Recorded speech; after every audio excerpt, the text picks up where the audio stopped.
और कहते हैं ये सती माता ने यही एकादशी के दिन से जो व्रत साधना करना प्रारंभ करी थी वो सुख देने वाली थी। निवेदन है आपसे भी,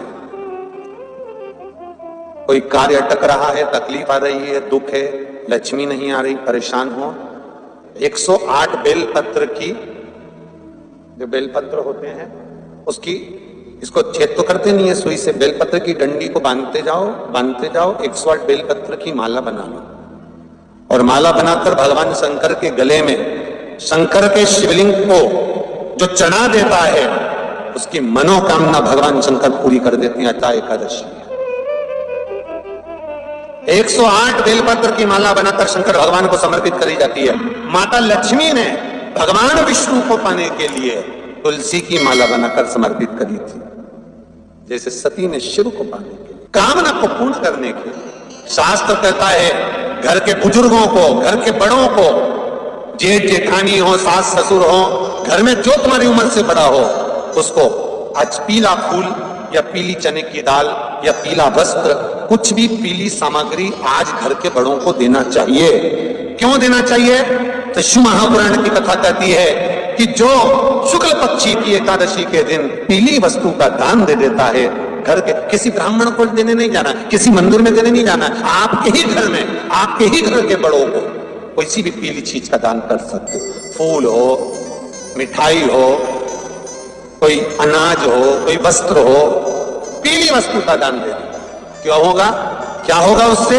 शिव महापुराण की कथा कहती है उससे जिंदगी में कभी बड़ी बीमारी प्रवेश नहीं करती। सनातन धर्म कहता है बट वृक्ष की पूजन करने वाला, बट वृक्ष के नीचे शिव की आराधना करने वाला, लोम समर्पित कर जल चढ़ाने वाले का जैसे कर्ज मुक्ति होती है, उसी तरह आंवले के वृक्ष के नीचे मात्र ताजा मिष्ठान दूध का बनाकर उस सामग्री को भगवान आंवले के वृक्ष के नीचे पूजन करने से लक्ष्मी और संपदा की वृद्धि होती है। जैसे शमी का पौधा, शमी का वृक्ष, शमी के वृक्ष के नीचे मात्र दूध और जल मिला हुआ जल, शमी के वृक्ष के नीचे मात्र ओघड़दानी अवधूतेश्वर महादेव के नाम से केवल हफ्ते में एक बार भी अगर दूध और जल का मिश्रण शमी के पौधे के नीचे कर दिया जाता है तो कहते हैं शरीर में बड़ी से बड़ी अगर बीमारी है, कहीं कैंसर जैसा रोग है या किडनी लीवर जैसा रोग है, कोई भी तकलीफ, कोई गांठ अगर शरीर में हो गई है, तो शमी के वृक्ष के नीचे दूध का जल थोड़ा सा हफ्ते में एक बार अवधूतेश्वर महादेव के नाम से समर्पित कर देने से रोग का निवारण होने लगता है, रोग थम जाता है और आगे नहीं बढ़ पाता और उसका इलाज चालू हो जाता है, सुख का अनुभव।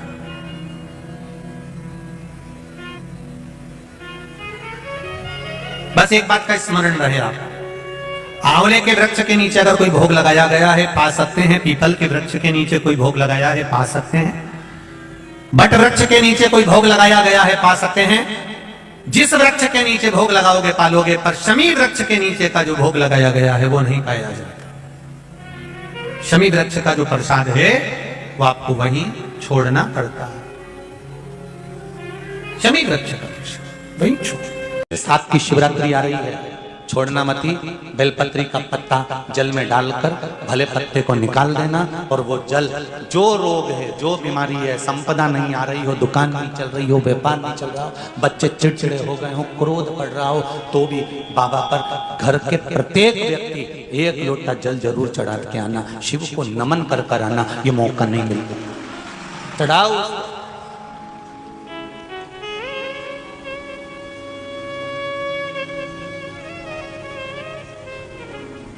बैसाख के महीने में एक पकवान बनता है शंकर जी का,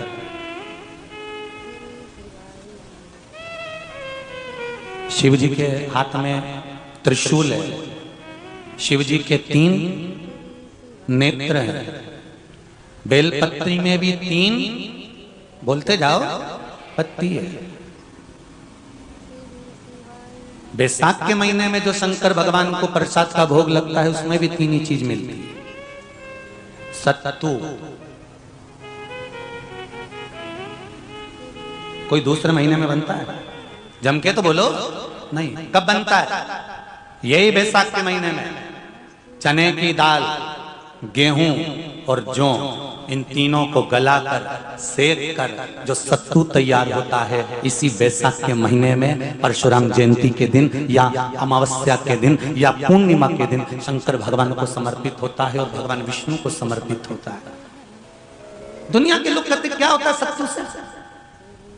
सास अपनी बहू से कहती है बेटा सत्तू बना ले, थोड़ा सा सत्तू बाजार से ले आना, 10 रुपए का खरीद कर ले आना, आज सत्तू, आज अपन पूजन करेंगे सत्तू की, अक्षय तृतीया है, थोड़ा सा पूज देंगे, थोड़ा सा भगवान को भोग लगा देंगे, सत्तू का लड्डू बना लेंगे। बोलो री जी सही है कि गलत है? बाजार में भी सत्तू मिलता है, तो बच्चे कहते हैं, बहुएं कहती हैं कौन खाएगा, काय को ला रहे हो, सत्तू का क्या काम है? और शिव महापुराण की कथा कहती है, स्कंद पुराण की कथा कहती है, जिस समय पर बैसाख के महीने की सुंदर अमावस्या का दिन था, उस दिन माता पार्वती शंकर भगवान के लिए जब पकवान बनाने के लिए बैठी, कुछ नहीं मिला, तब माता पार्वती ने 3 अनाज को लिया, एक चना, दूसरा गेहूं और तीसरा जौ। इन तीनों को भींग रहे थे, उसको लेकर आए गंगा जी में से, उसको सेक कर माता ने अंगीठी पर और उसका जो सत्तू बनाकर शिव को दिया। शंकर भगवान ने कह दिया, सुन पार्वती, ये सत्तू नहीं, ये मेरी औषधि है। बैसाख के महीने में जो खाएगा वो जिंदगी भर रोएगा नहीं, शरीर से स्वस्थ हो। अब उसको बैसाख के महीने में पियो बेल। बेल मतलब समझ गए? बेल का रस। बैसाख के महीने में पियो बेल और शरीर को रखो ऑलिव बेल। पियो।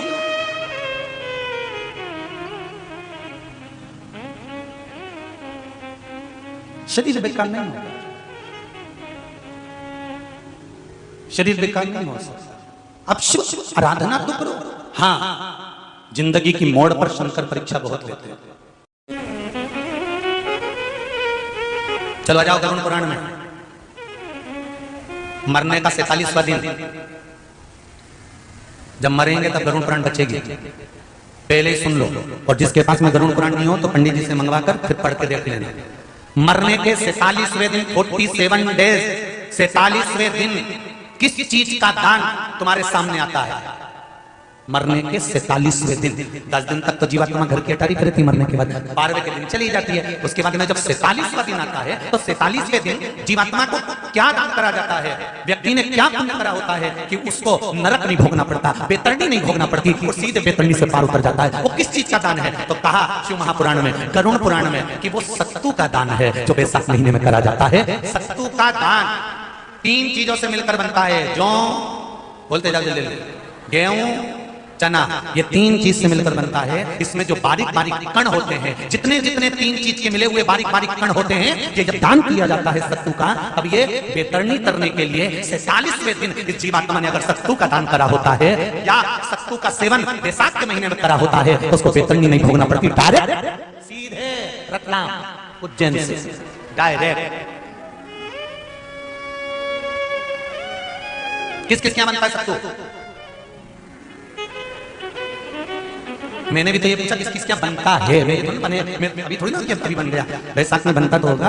पहले गांव के लोग तीरथ करने जाते थे, गांव का लोग तीरथ करने जाता था, कोई सामान नहीं लिया, सत्तू बांधी पोटली में धरा यूं और पानी में घोलिया और नमक डालिया या शक्कर या गुड़ घोल के और पी के वही चले। आज के अब जब सैनिक युद्ध करने जाता है, थक जाता है, बहुत थकान हो जाती है, जब उससे देखा जाता है तो सैनिक का जो कमांडर होता है वो सत्तू मंगवाता है और गिलास में घोल घोल कर पूरी सेना को पिलवाकर फिर युद्ध में उतार देता है।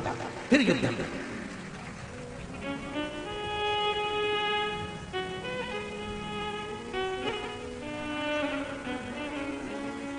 साधारण नहीं है महाराज। सत्तू में जितने बारीक बारीक कण होते हैं, जितने बारीक बारीक कण, अब तुम्हें काम करना, अभी जब खरीदो तो कागज पे रख के सत्तू का एक कण गिनना है, 1 2 3 बारीक बारीक गिनते रहना जरा। तो तुम्हारा क्या जाए गिनने में? भगवान कृष्ण के हाथ में पट्टी बंधी थी तो उन्हें भी तो रुक्मणी को गिनने को दिया था, जरा गिन तो जरा इसमें कितने धागे। रुक्मणी जी ने कहा इसमें 9999 धागे हैं। भगवान ने कहा बस यही 9999 मुझे द्रौपदी को वापस लौटाना है। गिन के लगा लो, अभी अभी लगा लो, ऊपर तो भगवान गिन के बता ही देगा कि तुमने जो सत्तू दान करा था, तुमने जो सत्तू खाया था, तुमने जो सत्तू भगवान को दिया था, सत्तू का लड्डू बनाकर तुमने बैसाख महीने में भगवान की जो पूजन करी थी, तो अमावस्या के दिन, पूर्णिमा के दिन या अक्षय तृतीया के दिन तुमने जो सत्तू दिया था, भगवान तो गिनती बता देगा कि सत्तू में कितना कण था। सत्तू दिया था, भगवान तो गिनती बता देगा कि सत्तू में कितना कण था, और अगर नहीं बताए तो तुम आंदोलन पे बैठ जाओ। हमें बताओ पहले, हमने कितना सत्सु दिया तो उसमें कितने कण बताना पड़ा।